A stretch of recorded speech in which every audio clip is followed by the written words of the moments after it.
All right, we're back for episode 3 of On Cooldown. Welcome to our bi-weekly podcast where we cover everything esports related here at Ukatsu. From players, coaches, fans, we want to hear everyone's perspectives, and we want to give everyone at home listening to this podcast or watching, if you like YouTube, which I like YouTube, which is actually the only place they're being uploaded right now, so I don't know where else you'd be listening to it. But let's dive in deep today for this episode 3 of our podcast, where we have two coaches from two different perspectives. Coach Chi, who's coach for Rockbridge and Hickman for League of Legends and Overwatch, and Coach Andrew Bechtel, who has coached Overwatch for Hickman and also been a coach for cross country. So you have a little bit of that experience. That was high school experience. High school experience. I did not coach cross country here. Oh, gotcha. I'm fact-checking myself. But maybe you want to coach cross country? Is that I couldn't do esports and cross country. Sure, you got to make sacrifices. All about sacrifices. And then, of course, Ben Brooks, co-founder of Ukatsu, host of today. Along with me is Will Brown, co-hosting. And again, just the whole esports extraordinaire over here. This is, again, slowly over time, this dude is like... He watches a lot of esports. I do. I watch way too much. Yeah. I don't know if you guys at home know this, but Will is by far one of the most biggest sponges when it comes to... Maybe you're not even playing the game, like Fortnite. You don't even play it, but like somehow you've soaked up so much just news. I have a lot of friends like that. They're about like movies. You know, there's movie buffs. They've seen it. And you are a movie buff, too. I'm a movie buff, too. You're just one of those people that soaks it all up. I love it. It's cool. And it's like a place where you could actually use that information. I know, yeah. It's not useless. Yeah, he's going to like turn this into... Yeah, our league is going to turn into something incredible. I'm going to throw the podcast off track real fast. So you watch a lot of esports. Yes. Do you feel like that is helpful for you as a player, understanding what's happening? Has it improved your performance? Do you think it would carry over to coaching? Possibly. I know it has in the past, not as much in Overwatch so far, me playing Overwatch, but when I was playing Rainbow Six Siege, watching Pro League really did help. And understanding a lot of the metas and thought processes and all the strategies, that it definitely, over the course of a year or two, definitely elevated that for sure. Mm-hmm. Cool. Yeah, I think that's a good place to start this podcast because it's kind of bringing in the perspective that's not just about the player, right? Coaches in general at the professional level, they might not be the best players out there. They don't have the highest rank, and they might be highly ranked. But there's a reason why coaches are coaches, and they are able to provide a resource for athletes or esports competitors. It helps them improve.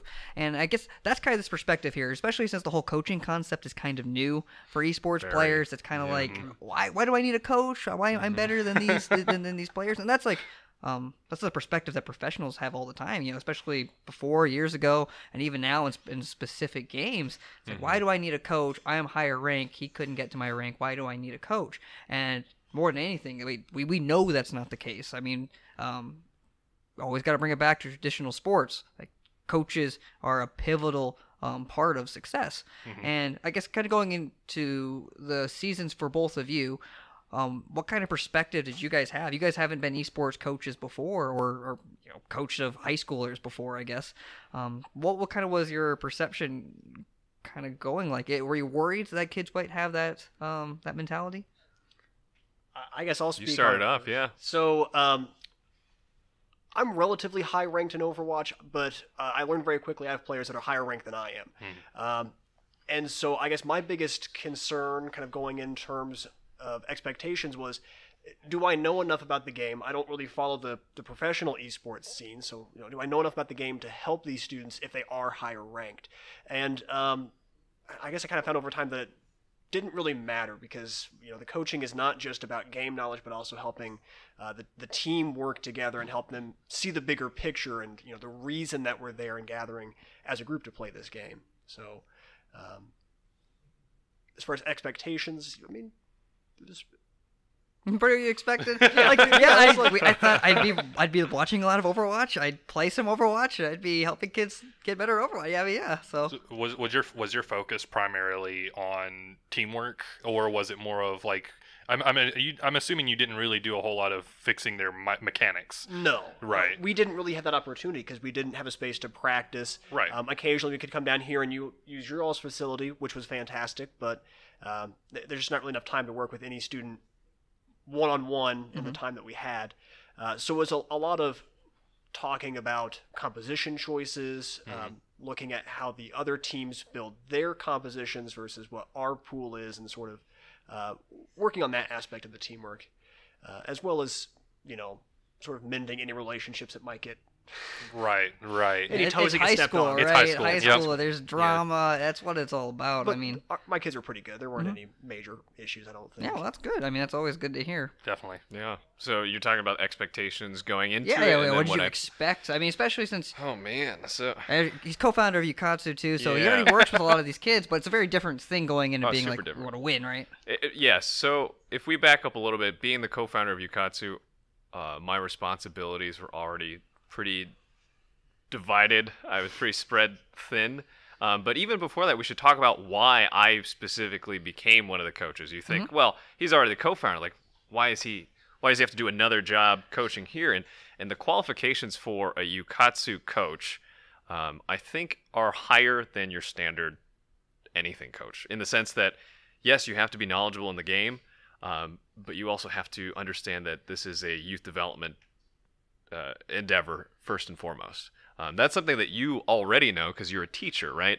But let's talk about season 1 of League of Legends, where we put it out there. Hey, we're looking for League of Legends coaches, and there's a flood of people like, I love League of Legends. I can totally coach. And instantly, right off the bat, after talking to them, you're like, you're a good player, but you as a coach for children, very different. And so, first season, it went by. We did what we could, and we realized that our standards really needed to step up. So we were looking for qualified coaches, and we didn't really have the time to train these qualified coaches for Overwatch Season 1 and even League of Legends Season 2. And so that's why we had the situation of, we have a shortage of coaches.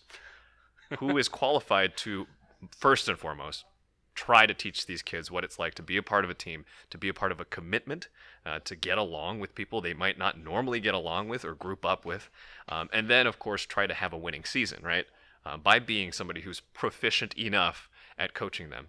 We already talked about the differences between esports and traditional coaching. Like in football in high school, your coach is like some It's like, I'm already a man, so... some tubby guy who maybe played in the NFL back in the day, right? Yep, But it's so clear. Yeah, the new star running back is going to sprint faster than old man quarterback guy. That's normal, right? But does he have the experience? Does he have the experience? Exactly. Right. Does he have the wisdom to carry it? And that's what people are hiring for. It's just tougher when, because of how even the playing field is for video games, you can be like, well, I could beat my coach in a 1v1. That's not the point, ladies and gentlemen. It's you are partnered up with 12 other people on your team now. How well do you work with them? And coming into coaching esports, I've played esports. I've been a competitor all my life. This was my first time. Actually, it wasn't. It's not my first time coaching. As a very competitive Call of Duty player, I've done personal coaching. I've rallied my own team as like a team captain sort of endeavor.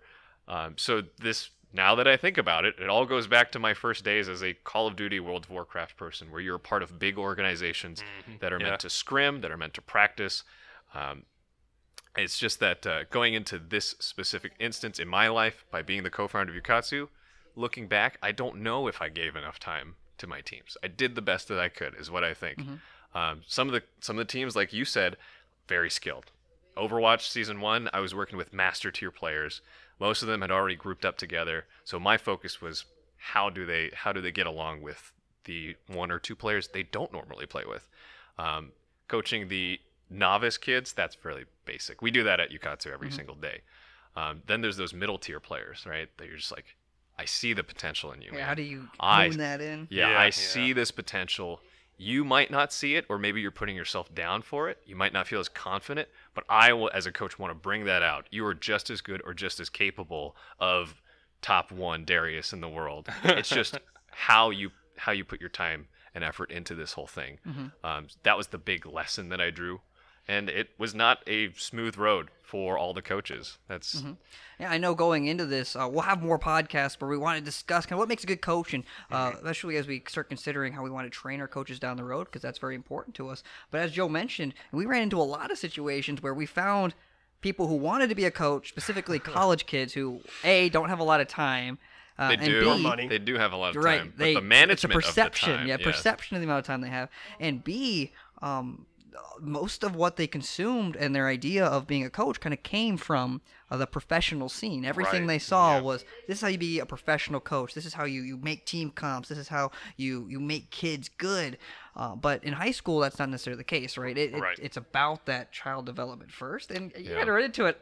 You're on in, you're like, oh, my kid's not getting good enough grades. He can't compete this week. Yeah. How do you solve that problem? Or they just don't care. Yeah, or they Right? don't care. Yeah. and that's a Professional different teams, problem. their job is on the line. Yeah, yeah. What about high school esports, right? Kind of different circumstances. Yeah, and that's almost the most important role here is learning how to interact well with other kids because, well, just in this league itself, you gotta keep it going. Right? These are very new. How do you keep kids coming back? Perception of esports is still up in the air. You're not getting paid to do this, those expectations make sense, and I think a lot of those difficulties are things that some of these kids might have felt themselves. Like, wow, I did have help learning how to interact with other kids, or I didn't really think of it that way. And so, guys, would you say that the reality was kind of what you expected of being a coach, though?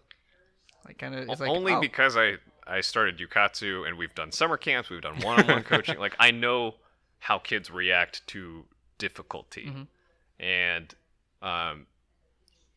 that expectation was doubled when doing something like high school esports, gotta where win, there's a it's- win-loss record. Like, that's the number one lesson I try to promote all seasons long is how do you deal with losing? Why are you losing? Stop blaming other people. Just get it done. Like, improve yourself. So that expectation was set before the seasons, and it was definitely met. And I expected kids to get grumpy or get whiny. Let's just say it, like when things don't go their way. And it's fine. That's how we all react. Everyone Right, in yeah. this room, It's even it's adults, It's right? natural. Especially Yeah, adults it's a right natural now. reaction. But it is really working on how to work through that. That expectation was yeah. met. I would, second that. I didn't really know what to expect coming into the season, but I definitely felt like a big part of it was going to be how do we handle those frustrating situations. I feel like in my own experience playing, that was what I ran into the most as sort of the reason teams would lose. Not any one player throwing or a comp that's not working. It's the lack of communication, or if someone does get frustrated, then they start making either intentionally or unintentionally bad decisions. Right. Yeah, and how you deal with that online, you never see those players again. But in a Yeah. high school team, You're I sitting go there. to school with that guy, Yeah. and I can't just kick them off the team. How do you? Right. Yeah, and I think that's But fortunately, so the reality of the situation was I didn't see a whole lot of that with my club for Overwatch at Hickman. So I'm very fortunate for that. That's good. They still get kind of grumpy maybe if they lose, but not at other players. And I think most of the conversations about what they could improve were constructive. I think everyone was willing to take an amount of blame, but they would also try to help their teammates see where they had made mistakes as well. Hey, you're maybe a little too aggressive there, or we need you to push in there. We need you to be more aggressive in this other situation. Losing hurts, but I also think they took it well and they understood, in some of those cases, like playing against the Overwatch master level players, they understood it was an uphill battle. I think we gave them one loss during the season. And oh, well, their only loss. Yeah. and we felt like that Lost was them a pretty big achievement. Yeah, definitely. We Yeah. took them down I can see one. that. That's- Yeah, and I think we'll go into this again on another podcast. I don't want to get Sure. too sidetracked, but kind of what you're mentioning is that culture too, because you got a very young team, only 2 seniors that graduated, and so you're going to have new players. There's a lot of new gamers that are coming to Columbia Hickman. We know that personally because we get to see all the middle schoolers, and so it's cool though that if they've already had that mentality, you can instill that, you can build that culture, and then you could help make it a little bit easier onboarding new players because I think that's a whole nother deal about being a coach is you have to build like this dynasty. Everyone says it all the time for college sports, high school yeah. sports. Like We said it all the time at coaches get hired Rockbridge and, yeah. and Hickman. Oh, I said yeah. I want to build a dynasty. Yeah. Yeah, and coaches at high school level, depending on where you live, like Texas, for instance, like you get hired or fired kind of on your performance as a coach. And more than anything, especially for esports, it kind of comes down to that culture because there's not a ton of us, right? There's not 100 kids trying out for your esports team. How do you keep kids coming back? And Yeah. And I think across America, whether it's Ukatsu or any other program, esports coaches for high school students and youth, these first 4 years are going to be the toughest years for every so Oh yeah. so all the coaches that are they're going to be trying this yeah, whole thing I only because have 5 players. you have and even pros, even professional coaches right now. I cannot express enough after witnessing teams The in the turnover, pro right? scene how immature a lot of players react to wins and losses in esports. It's if we lose, suddenly everyone's talking about it's the coach's fault, it's this player's fault, and like as a coach to be able to get past that must be very difficult. But over time, like you said, when you have a pipeline of kids who are used to it, then it becomes easier and more rewarding because you can really grow from that point. Yeah, we have to clarify too. This happens in all levels of sports. You can be a smarter player in high school than like your football coach or soccer coach. Like that's a thing. There are players, or there are also high school coaches that don't know much about football, don't know much about their sport, but they're still coaches because maybe they just needed a coach, or they're familiar with it and they work at the school. But those are obstacles that those coaches understand, and it's kind of that respect thing and the culture that we've built over time. But a lot of kids who compete now, this is their first competitive high school experience. This is their first time ever having a coach and understanding kind of what that chain of command, but being coachable is like. So it's a big deal. I'm glad to see, though, that we're going to go into our 4th season as a whole coming up soon. And I think we're going to be more confident than ever, both training and equipping our coaches for these difficulties. And so another thing to kind of equip future coaches, what would you guys like and or dislike about being a high school coach? What are your favorite things, and maybe things that you wish you could have been better? And just about the situation, maybe not about your coaching style, but about being a coach. What's not to like? Yeah, you get to play video games. Well, let me pull out my list here. There's definitely some things that are, I would say, challenging, but I don't think there's anything that I would say I disliked. In terms of things I did like, if we go pros first, getting to really participate in a different way in a game I really enjoy. When Overwatch was announced, I was giddy with excitement. I played a lot of Team Fortress 2 back in the day, so this is, as far as I'm concerned, the spiritual successor. And this was really the first game I actually played the ranked mode in, the first game I started to get competitive with. And so when this opportunity came up to coach students in this game, I was thrilled. The students have been phenomenal. They've really put in effort and sort of take ownership of this program, especially now that we've got our own space to practice. As far as things that are challenging, I do think the grade aspect has been a challenge, like Joe has mentioned. And one of the more difficult things for me is getting practice set up for these teams. What is our practice going to look like? What exactly am I teaching the team members for this organization? For practices, we're on all the different platforms for Overwatch. It's not like we have everyone on computers. So that was probably one of the things I liked the least about the season, was just the inability to get together and actually play the game and do scrimmages. But overall, I would say it's a very positive experience. Yeah. I would say, so I'm just going to be as honest as possible about the likes and dislikes of coaching. I'll start with the dislikes because there's not as many as the pros.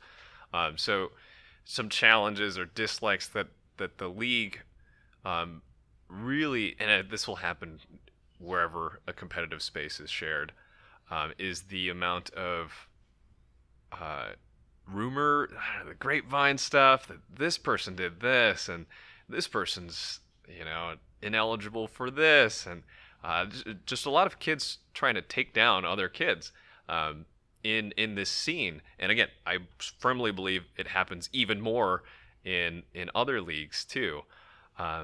But the struggle was working with kids who cared enough to be a part of it, but didn't care enough to put in the effort for it. That I wish I could help every single child who comes through these doors. But as you quickly learn, as any mentor quickly learns, is you can put every single thing on the table for helping somebody, and there will still be a child out there, not every child, that they won't meet you with the same amount of effort and show up in the same way. And it's a struggle for a lot of leaders, because you do really want to help everyone get to that peak, or that next level. And it's the same thing for teachers. Yeah. I bet it happens even more for teachers, because you deal with so many more kids too. And it's such a disappointment when it just doesn't click. How I tell other leaders and other coaches and team captains to deal with that is make sure you have done everything on your checklist of, did I put in the effort to make this happen? And if you can confidently say, yes, I think I did, then it's okay. And if Yeah, and if you could think of even one little thing where you're like, well, I didn't try this. Well, then go out and do it. Yeah. And then after that, was I a good coach? Yes or no? So that was the part that I didn't like, and it's not necessarily it's the kid's fault. It could have been both parties' faults, right? It's like, did I do enough? Did I meet those expectations? So that's one of the challenges that I found. Grades, yeah, absolutely. It's but I think it's a very good rule for the grades and the attendance. Oh, I think it's perfect. That has really helped out a lot of these kids. And that's a challenge for coaches that we have to really nail in is the fact that you have to worry about their education. You have to find a way to motivate them to get their grades up because that more than anything is the most important part of what we do. Yeah. So, And I think the risk of ineligibility did motivate a lot of students to keep their grades up and to do what needed to get done. Right. I think it took a little while for some students to realize they need to put more effort in to keep their grades at that qualifying level, but they definitely figured it out. Yeah, like what you were saying, and specifically about the grades too is, you have to do at your part as a coach is to just do everything you can to support the players, but it's still they have to find their own motivation. Yep. You can't motivate somebody else as well as they can motivate themselves, and if you just give them all the opportunities, give them everything that they need from you to be a good player and get their grades up, and it's not your fault if they don't come through with it. Pretty heartbreaking. Yeah. Right? Like we tell all of our kids at summer camps, one-on-ones, like we're here to help you as much as possible, but we will not do things for you. You will not get these things done because we did them for you, and now here is your YouTube channel. Exactly. I edited your video for you. And like we can help with that, but ultimately, consistently, it is up to them, right? And so that's why it's so heartbreaking when you see that kid who's like, this kid's been playing this game, and he or she seems to love it, and I can identify where the problems lie, and it's just. You ever see like a story, like a movie where it's like this is the redemption moment, but purposely. Or I think of Jamie Lannister. It's like he's there. But exactly. Purposely, it's like Spoiler, they're still gonna. That is, and it's not over. It's high school, right? They still have long. I've seen so many kids go into college, post college, and they become a completely different person. They're reliable, or the other way around. They're super smart, and then but ultimately it is your own actions, your own responsibilities. So that was the disappointing part. The pros, though, oh my gosh, like. Tell me, I didn't, live in the best time to be. Like we're the first batch of esports coaches for youth, and probably for most of American players too. And I specifically really got smarter at both of these games. You gotta have to, right? It's like, Overwatch, I didn't think League of Legends.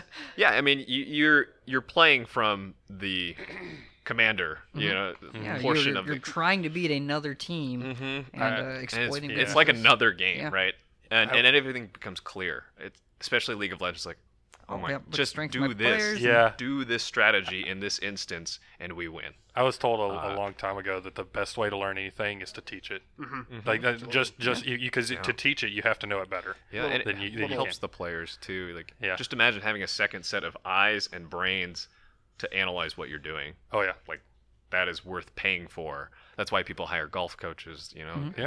Everything. I mean, a little humble brag. I climbed like 100 or 200 skill rating after I started coaching Overwatch. Gotta play, I think getting that different perspective. It also went both ways. The students gave me different perspectives, gave me insights about the game that I was missing. So I think that's another kind of thing I did like about the job was it was really not just me coaching them, but everybody sharing that coaching role and sharing what they understand and know about the game. Yeah, it's right. Just different perspectives. You're playing in your own, or even you're watching pros on Twitch. It's different, right? It's totally different. And I like that as a whole. I think we saw collectively most people climbing in skill across every game. Overwatch, more players hit Master Tier now than I could possibly imagine at the end of the season. I know personally from Hickman, we got a couple new Master players to play with. Next year's about to be really good for Hickman. Yeah, same with Battle High School. They have like 2 or 3 Master players now. And then obviously Rockbridge has their own and a lot of freshmen that were also really good. They got the freshmen coming in. Yeah. So there's a lot of likes and dislikes. And I think one of those things you guys mentioned too was kind of like the struggling to figure out what do you do as a coach. There's no playbook. And that's something, again, I can't wait for this episode later on. We're going to talk about how we're going to make a coach, how to make a coach. But down the road, I think it'd be great. This is just a question that just popped in my head. because I'm trying to relate it again back to traditional sports as often as I can. You think about the structure where it's like you do individual mechanics times, you know, we practice drills, and just like in sports, there's multiple roles. Yeah. Would you guys think it'd be easier if you guys had multiple coaches for like position coaches or stuff If you like can that? afford I'm it. curious. Coaches. If you can Yeah, afford if it. you can afford If it. you I know can most afford it. teams don't really have that either. I was just curious. I just thought that off the top of my head. I mean, I think to an extent, yeah, having a coach for each role. I mean, any traditional teams, you have the offensive coach, you have the defensive coach for football, right? Right. There's not one person running every single role. I mean, But I some think their coaches like teams are also, 17 coaches sometimes. Yeah, yeah. but the teams are also much larger. Yeah, so I yeah. think it's a little bit different. I guess would you have liked to have done mechanics and stuff like that if you could have? Absolutely. Yeah. Yeah. I know that was a difficulty. I'm really thankful that they've added the workshop mode to Overwatch. Oh yeah. Because that So many nice. adds a lot of like aiming practice tools Yep. we could use. I imagine we could work on just different aspects of the game that you don't usually get to practice. Maybe some wall riding things with Lucio, maybe some niche things like doing Ana paintball, Yeah. Ana target practice. Yeah, because specifically for pathing Overwatch, like practices, mechanics are a bigger deal than League, so like really able to drill that Yeah. down, you could try out some cool things. We are running out of time here very soon, so I do want to ask two last questions for I have a both of question you. as well. Yeah, and we'll get to yours. Well, Okay. go yours. You want to go? Okay. What was your favorite moment from coaching? that's a good I'm one. really interested to know what was just that kind of moment that stands out in your head that like made it worth it. Getting the win against Rockbridge. Yeah, I'm sure. Like, oh my God. You know, That was a half good the time, like a good play against my team, I'm clapping too. Yeah. I, Oh, they did it. my teams, plural, and I think the best moment for me Oh, is you won 2 championships technically. Oh, well, yeah, Technically. Is we were blessed with very talented players. I'm not gonna lie. Best moments are just trying to teach something, and then seeing that lesson absorbed and performed is yeah. by far my favorite Yeah. of Yeah. that. Probably the most rewarding thing as a coach. I mean, not being a coach, but just working with kids. I've been a coach before. The one side of the coin, you see the player where you see the potential. They're right there. Or, we relate it back to YouTube. The kid's making a great YouTube video. First half, impeccable. And then he's like, I'm tired. That's it. I'll cut it off there. Like, what do you mean you're cutting it off there? There's so much stuff. But then there's those kids that you leave them alone, you come back, and they've like tripled the amount of work they put in. It's like, wow, that kid, I just gave him a little push, and he came back, and he's climbed 300 SR, or he's doing hours of research on his own. And that's got to be the best feeling, for sure. I can't think of like a specific memory, but in those instances where it's like we talked about this and now they're doing it, and I don't have to be there and tell them to do it over their shoulders. Like those are by far the best experiences. Getting that jittery feeling. Yeah, I remember you talking to me about there was a moment in League of Legends when I think it was maybe it was Eli. You had taught him something to use an ability to get away instead of to attack, and he used it, and you were just like, that was the proudest I'd ever seen you of anybody, actually, I think. But I remember you talking about that. That was kind of a moment that jumped in my head. You were like you said, you told him, you were explaining stuff to him, and then You You see, just like, hope it in-game. sticks, man. Yeah, you just see like in game, like, wow, they're adapting. Is anything getting Yeah. hurt? I feel like parents feel the same. Right. Did Hello? you listen to me Yeah. at all? We went over this literally right before the game. I said, don't get hit by that. You did anyway. And then, What are you but doing? as a coach, though, over time, you do become sort of that parent where like things don't, and then you hear the announcer like, "Well, yeah, the announcer was totally right." I was like, "Brother, I've been telling you that the whole time." Right. So Yeah. I don't want to deviate too much, but that was my favorite moment. Okay. And then going back really quickly to the multiple coaches thing, I think it's great to hire multiple coaches, but you have to be on the same page Yeah. Oh, yeah, with yeah. your head coach. Oh, yeah. I mean, coaching Otherwise, staff it's is clash. Exactly. Clash Exactly. messages. But that's all I had to Exactly. say. That's a very big deal. That's what like head coaches are kind of get a say in who they hire as their assistant coaches. And that's just a big deal in general. Sometimes you even see it between players that have clashing like opinions with their coaches, and that itself is just. We'll get into that when we get into the other podcast. Yeah, Getting ahead of yeah. ourselves too. Last two questions here. One thing is, what's something that your players might not have known that was something you're responsible for that you did almost every time for a game that maybe they didn't realize, and that can also help future coaches too. It's like I had to do this. My players never really noticed it, but like I did it. And what little pat in on the one back. word or less, or one sentence or less, what do you think makes a good coach? And let's leave it at that. Whoever I'm gonna can answer go first. I think the things I did that my students may not be aware of. There's a lot of things I was going to do that didn't get. All right, what's going to happen? There's It's going to get you. there's a Facility, lot of time we're gonna commitment. banquets. We're going to have like a whole award ceremony. I Not quite swear. like that, but I think one of the biggest things I really wanted to do was like review VODs and make VODs for them, and it's a time commitment. Oh yeah.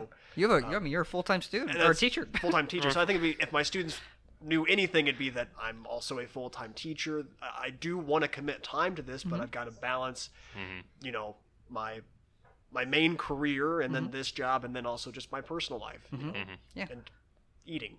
Yeah, the biggest difficulty of being a high school coach or even like a college coach is you're not really getting paid to be a coach. You're being paid to be a teacher first, and it's you have a full-time job somewhere else. Even like Pee Wee coaches, it's like I'm actually an accountant full-time, and It's I just more do like this on the weekends. Like a passion thing. Yeah, because exactly. you want to do it. Yeah. And then that's when you really want to do it, so that's really important. Things they didn't. I watched all the jerseys every week.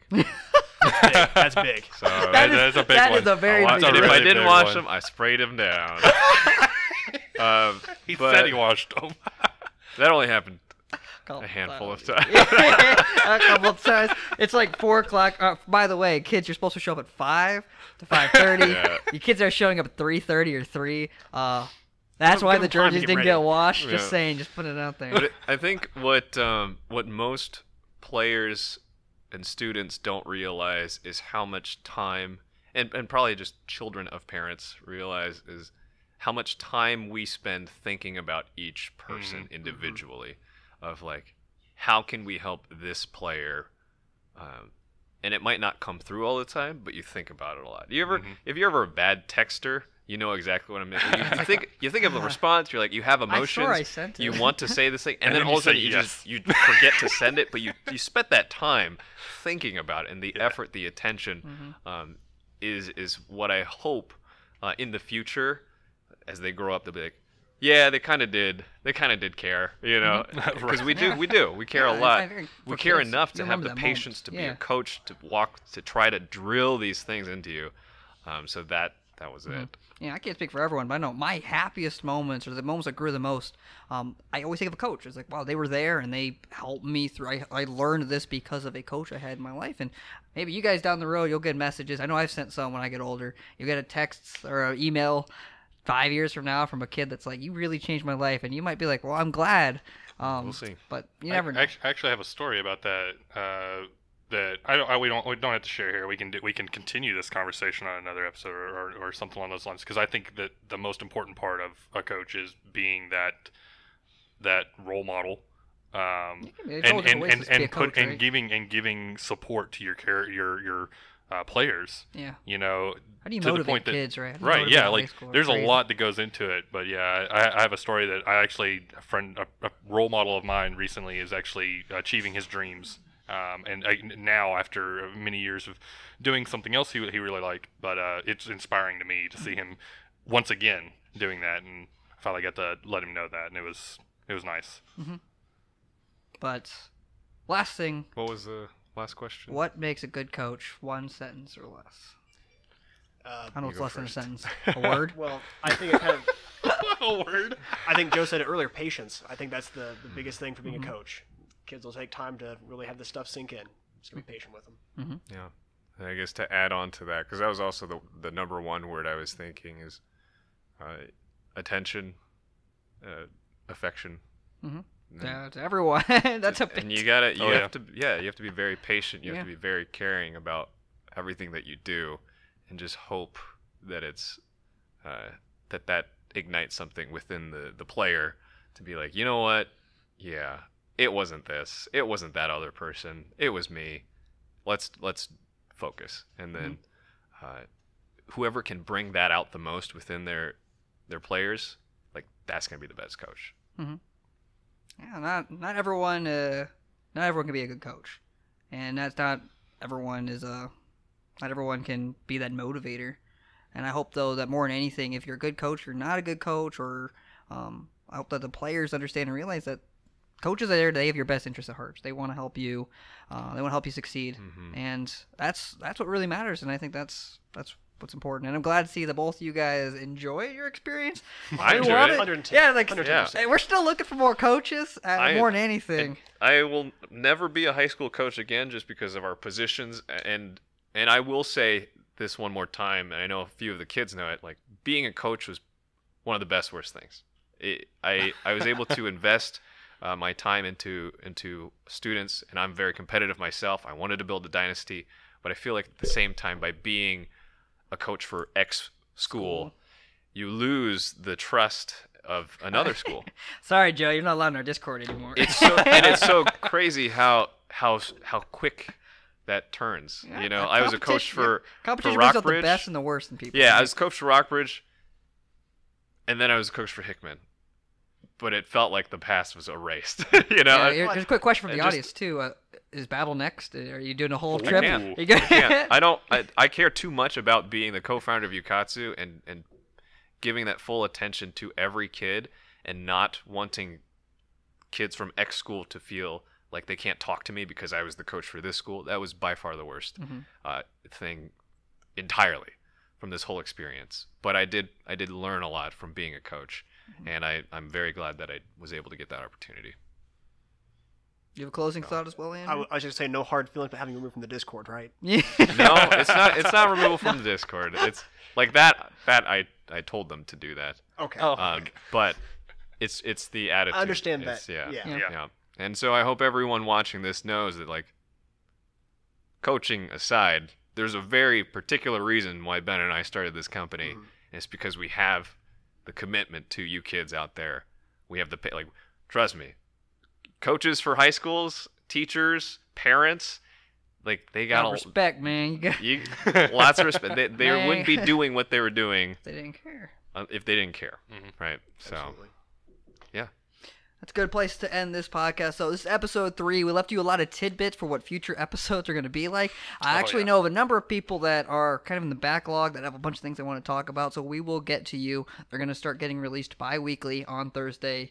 But without anything else, though, thank you guys for watching. Let us know if your comments, your thoughts about if you want to be a coach or anything else in the comments below or in our Discord channel. Again, this is on Cooldown episode 3. Thank you guys for tuning in. Thank you, Coach Bechtel, Coach Chi, and of course Will Brown for being on today. And we'll see you guys next time. Bye.